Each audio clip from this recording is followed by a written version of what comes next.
The diner smelled like coffee and bacon grease. Helen Carter sat in her usual booth by the window, the one where the morning sun came through just right. She'd been coming to Rosie's diner every Tuesday and Friday morning for 15 years.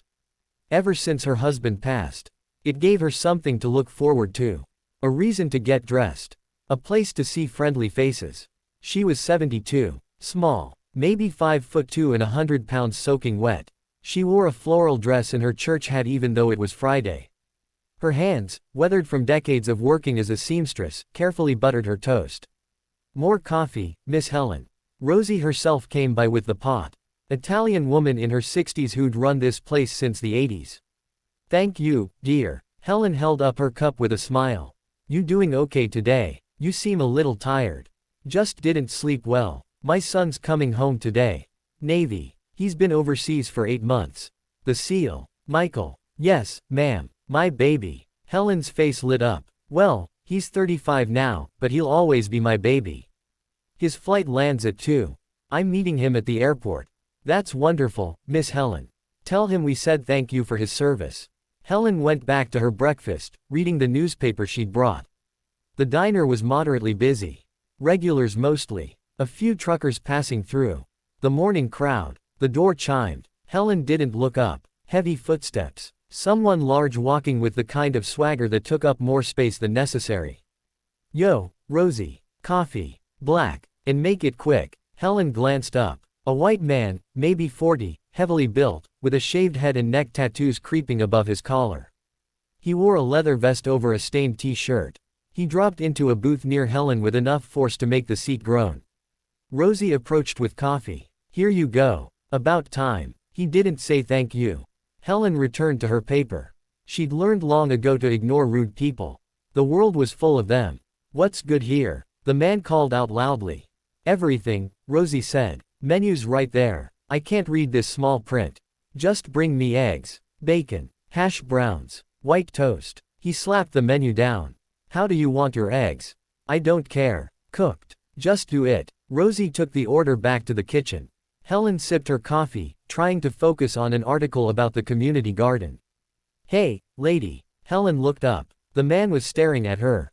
You deaf? I said hey. Were you speaking to me? Helen's voice was soft, polite. Yeah, you. In the church hat. His tone was mocking. You always dress like that. Like you're going to a funeral. Helen felt heat rise in her cheeks. I dress respectfully. Respectfully. He laughed. That's cute. You know what I think is respectful. People staying in their own neighborhoods. Their own places. Helen's stomach tightened. She knew where this was going. I come here for breakfast, she said quietly. Same as you. Yeah, but this is a nice diner. Clean. For regular people. Not. He waved his hand vaguely. You know. Your type. Other customers were noticing now.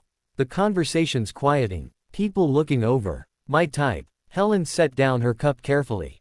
Her hands were shaking slightly. You know what I mean. This used to be a good neighborhood. Then people like you started showing up. Bringing down property values. Making it uncomfortable for real Americans. Sir, I am a real American. I was born in this town 72 years ago. I don't care where you were born. You don't belong here. He stood up, walking over to her booth. This is our place. Our community. And I'm tired of people like you invading. Rosie came out of the kitchen. Hey, back to your seat. Leave Miss Helen alone. Who are you telling what to do? The man turned on Rosie. This is none of your business. This is my diner. Everything here is my business. Now leave her alone or get out. I'm a paying customer. Not anymore, you're not. Rosie pointed to the door. Out. Now. You can't kick me out. Watch me. Rosie picked up the phone. I'm calling the police. The man's face went red. You're taking her side. Over a real customer. She's more of a real customer than you'll ever be. She's been coming here for 15 years. You just walked in and started causing trouble. The man turned back to Helen. His fists were clenched. This is your fault. You and your kind. Always causing problems. Always making everything about race. I haven't said anything about race, Helen said quietly. You're the one who. Shut up. His voice rose to a shout. Just shut up. You don't get to talk back to me. He moved closer. Helen pressed back against the booth seat. Sir, please step back, she managed. Or what? What are you gonna do, old woman? Rosie was on the phone with 911. Other customers were standing now. A trucker moved closer, ready to intervene. "Just leave her alone, man," the trucker said. "Mind your own business. You're making it everyone's business by acting like this." The man spun toward the trucker. "You want a piece of this?" In that moment of distraction, Helen tried to slide out of the booth. Tried to move away. Tried to get to safety. The man saw the movement.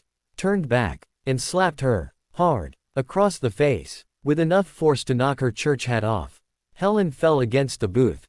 Her glasses went flying. A cut opened on her cheek where his ring caught skin. The diner erupted. "Oh my God. He hit her. Call the police. Somebody grab him." The trucker lunged forward, tackling the man.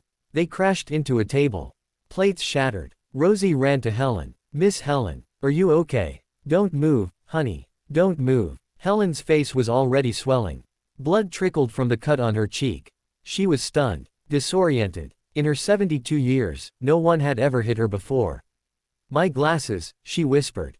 "I need my glasses." Someone found them. Miraculously unbroken. Rosie gently placed them back on Helen's face. The trucker had the man pinned. Another customer helped hold him down.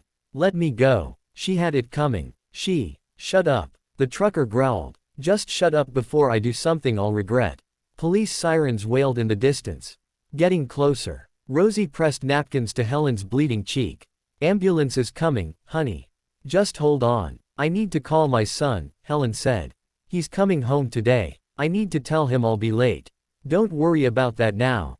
Please. My phone. In my purse." Rosie found Helen's phone. An old flip phone that Helen barely knew how to use beyond calling her son. "What's his number, honey?"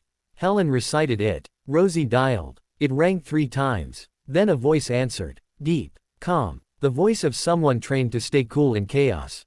"Mom, you okay? You never called during breakfast. This isn't your mother. This is Rosie from the diner. There's been an incident. Your mother is okay, but..." What happened? The calm was gone, replaced by steel. "A man, he attacked her. Hit her. The police are here now, and an ambulance is coming. She's got a cut on her cheek and she's shaken up, but she's conscious and talking." A pause. Then, "What hospital?" "Street. Mary's is closest. I'm 15 minutes from the airport. I'll be there in 30. Another pause. "Tell my mother I'm coming. Tell her to stay calm. And tell her I love her." "I will." Rosie hung up. "Your son is coming. He'll meet you at the hospital. He just got back from overseas," Helen said softly. "This isn't how his homecoming should be." The police arrived. 2 officers. Both looking grim when they saw the elderly woman with blood on her face and the large man being held down by customers. What happened here? Everyone started talking at once. The officers separated witnesses, taking statements. The man who hit Helen was cuffed. "This is bullshit. She was asking for it. Being disrespectful. In my face." "Sir, you need to be quiet," one officer said. "I'm the victim here. These people attacked me. After you assaulted an elderly woman. Now be quiet or we'll add charges." The ambulance arrived. EMTs checked Helen's vitals, examined the cut. "Ma'am, we need to take you to the hospital. That cut needs stitches and we need to check for concussion. Can I wait for my son? He's coming. We really should get you looked at now. Please. Just a few more minutes." The EMTs agreed to wait, treating her on scene while they prepared the ambulance. The police interviewed Helen gently.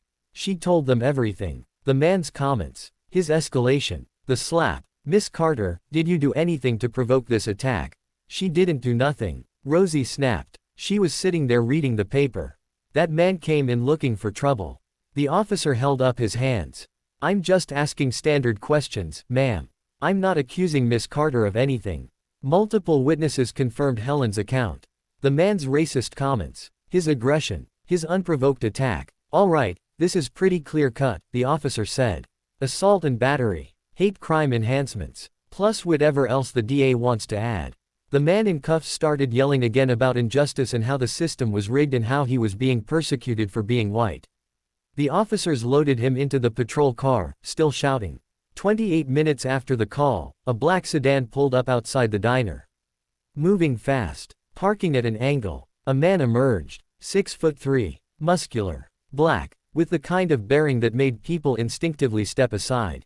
He wore jeans and a fitted t-shirt that showed arms marked with the kind of muscle that came from functional strength, not gym vanity. His hair was cut military short. His eyes were scanning, assessing, finding threats. He walked into the diner like he owned it. Moved straight to his mother. "Mom." "Michael." Helen's face crumpled. "Oh, baby, I'm so sorry. This isn't how." He knelt beside the ambulance stretcher where she sat. Gently took her hand. Examined her face with clinical precision. "Who did this?" His voice was quiet. Deadly quiet. "He's already arrested, honey. The police have him." "Where is he?" Rosie approached cautiously. "In the police car. They're about to transport him." Michael stood. Walked out of the diner. The officers were doing paperwork in their patrol car. The attacker sat in the back, still muttering. Michael approached the driver's side window. Knocked. The officer rolled down the window. "Sir, can I help you?" "That's my mother he assaulted." The officer's expression changed. Recognition of what was coming. "Sir, I understand you're upset, but I'm not going to do anything.